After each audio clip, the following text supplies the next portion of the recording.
Welcome to Gomathi food channel.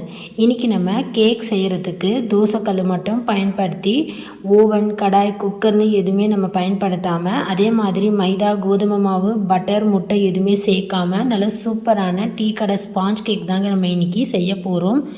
ரொம்ப சிம்பிளாக எல்லாருமே செய்யலாங்க. டீ கடை ஸ்பாஞ்ச் கேக் எப்படி செய்கிறதுன்னு பார்க்கலாம். ஃபஸ்ட்டு மிக்ஸி ஜாரில் 1 கப் அளவுக்கு நான் ரவை சேர்த்துக்கிறேங்க. வறுத்த ரவை, வறுக்காத ரவை எதுவாக இருந்தாலும் நீங்கள் சேர்த்துக்கலாங்க. நான் வறுக்காத ரவை தான் சேர்த்துருக்கேன். அதே மாதிரி எந்த கப்பில் நீங்கள் அளந்து சேர்க்குறீங்களோ அதே கப்பால் எல்லாமே அளந்து சேர்த்துக்கோங்க.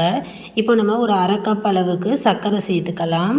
1 கப்பு ரவைக்கு 1/2 கப்பு சேர்த்துருக்கேன். நீங்கள் 3/4 கப் அளவுக்குள்ளே அதிகம் கம்மியாக நீங்கள் எவ்வளோ வேணாலும் சேர்த்துக்கலாங்க. உங்களுடைய இனிப்புக்கு பொறுத்த அளவுக்கு கூட ஒரு சிட்டிகை உப்பு, ஒரு 2 ஏலக்காய் சேர்த்து இது போல் நல்லா பொடி பண்ணி எடுத்துக்கோங்க. அடுத்ததாக காய்ச்சி ஆற வச்ச பால் ஒரு 1/2 கப் அளவுக்கு சேர்த்துக்கிறேங்க.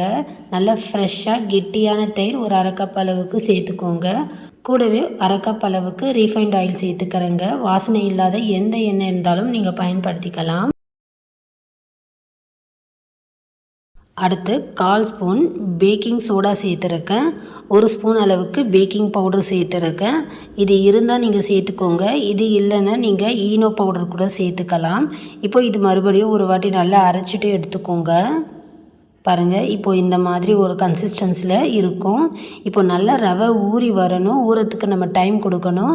ரவை ஒரு 20 நிமிஷம் கிட்ட ஊறி வரும்போது நமக்கு இன்னும் மாவு திக்கான ஒரு கன்சிஸ்டன்சியில் கிடைக்கும். இப்போது நம்ம இதை மூடி போட்டு ஒரு 20 நிமிஷம் போல் ரவை நல்லா ஊறி வரட்டுங்க. வந்ததும் எப்படி இருக்குன்னு பார்க்கலாம். பாருங்கள், 20 நிமிஷம் போல் நல்லா ஊறிடுச்சு. மாவோட கன்சிஸ்டன்சி முன்னை விட இப்போ கொஞ்சம் இன்னும் திக்காக இருக்குது. இப்போது நம்ம கேக்குக்கான பேட்டர் ரெடி பண்ணியாச்சு. இப்போ இது ஒரு பக்கம் இருக்கட்டும். அடுத்து நம்ம கேக் வேக வைக்க இது மாதிரி நம்ம சாப்பிட்ற நார்மலான ஃப்ளாட்டான பிளேட் எடுத்துக்கோங்க. இப்போ நான் இதில் எண்ணெய் நல்லா எல்லா பக்கமும் படுற மாதிரி தடவி எடுத்துருக்கேன். இப்போது இதில் நம்ம ரெடி பண்ண கேக் மாவு இதில் சேர்த்துக்கலாம். எல்லாராலையும் செய்யக்கூடிய ரொம்ப சிம்பிளாக ஈஸியாக செய்யக்கூடிய கேக் தாங்க. நம்ம இந்த கேக் பண்ணுறதுக்கு ஓவன், கடாய், குக்கர்னு எதுவுமே பயன்படுத்த தேவையில்லை. அதே மாதிரி மைதா, கோதுமை மாவு, பட்டர், முட்டை எதுவுமே சேர்க்காம வீட்டில் இருக்கக்கூடிய ரவை, பால், தயிர், சர்க்கரை மட்டும் இருந்தால் நம்ம சூப்பராக இந்த கேக்கை ரெடி பண்ணிடலாம். பாருங்கள், மாவு நல்லா ஃபில் பண்ணியாச்சு. இது போல் நல்லா டேப் பண்ணிக்கோங்க. இப்போது நம்ம கேக் வேக வைக்கிறதுக்கு இந்த மாதிரி நான் தோசைக்கல் எடுத்துருக்கேன். நம்ம பயன்படுத்தாத தோசைக்கல் தாங்க எடுத்துக்கணும். நம்ம யூஸ் பண்ணுற தோசைக்கல் பயன்படுத்த முடியாது. நான் இந்த தோசைக்கல் யூஸ் பண்ணுறதில்ல. தம் போடுறதுக்காக யூஸ் பண்ணுற தோசைக்கல் தாங்க நான் பயன்படுத்தியிருக்கேன். நீங்கள் நார்மலாக யூஸ் பண்ணுற தோசைக்கல் பயன்படுத்தாதீங்க. இது போல் நம்ம யூஸ் பண்ணாத தோசைக்கல் வீட்டில் எக்ஸ்ட்ரா இருந்தால் அந்த தோசைக்கல் எடுத்துக்கோங்க. தோசைக்கல் மேலே ஒரு வளையம் வச்சு அதுக்கு மேலே நீங்கள் மாவு ஃபில் பண்ணி வச்சுருக்கிற பிளேட்டை எடுத்து வச்சுக்கோங்க. இது போல் ஏதாவது மூடி போட்டு வேக வச்சுக்கோங்க. நான் கடாய் போட்டு மூடி வச்சுருக்கேன். நீங்கள் ஏதாவது இட்லி பாத்திரம் மூடி இருந்தால் கூட மூடி போட்டு வேக வச்சுக்கலாம். மொத்தமாக கேக் வேகிறதுக்கு 15 நிமிஷம் போல் ஆச்சு.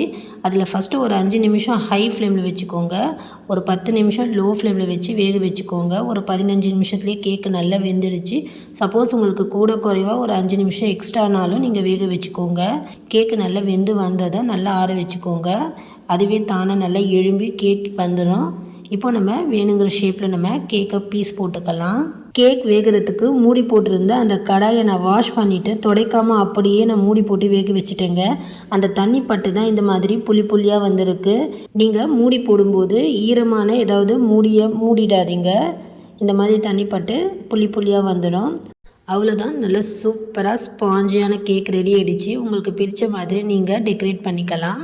நீங்களும் இதே மாதிரி வீட்டில் தோசைக்கல் பயன்படுத்தி கேக்கை வேக வச்சு பாருங்கள். கண்டிப்பாக உங்களுக்கு எல்லாருக்குமே ரொம்ப பிடிக்கும். இந்த வீடியோ பிடிச்சிருந்தால் லைக் பண்ணுங்கள், மற்றவங்களுக்கும் ஷேர் பண்ணுங்கள். மறந்துடாமல் கோமதி ஃபுட் சேனலை சப்ஸ்கிரைப் பண்ணிக்கோங்க. தேங்க்ஸ் ஃபார் வாட்சிங்.